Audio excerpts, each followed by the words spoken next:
Hey everybody, Dr. Fisher here.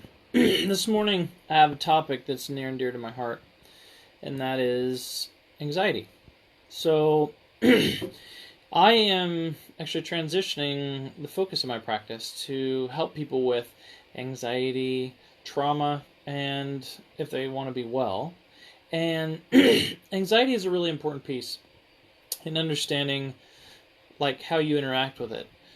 Anxiety is something that comes from a natural disposition of our bodies to be able to um, adjust in the real world.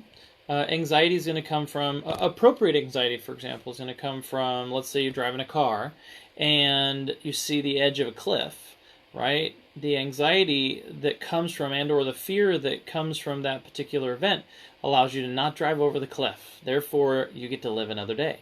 Now, if you have anxiety, for example, that's extreme in relation to social events and or accomplishing daily activities. So, for example, in the extreme, I work with a lot of people who have something called agoraphobia, where they cannot go out of their house.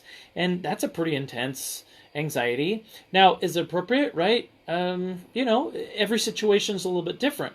But the understanding of anxiety where we want it to be and or where it's coming from is really important. Again, there's a stream of anxiety. Appropriate anxiety, right? If I get too close to that fire, I'm going to burn myself. Or again, using that first initial idea, if I drive too close to the cliff, I might fall off the cliff.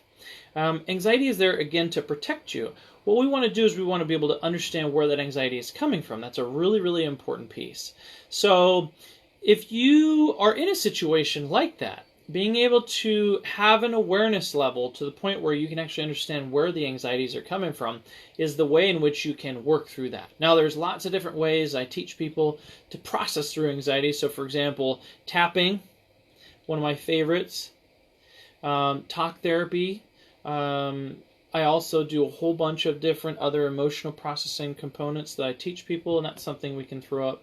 But just want to let you guys know that's a really important piece. And so, in your own life, where's your anxiety points? Please comment below different things that tend to cause you anxiety and or, just a hands up if you tend to have anxiety.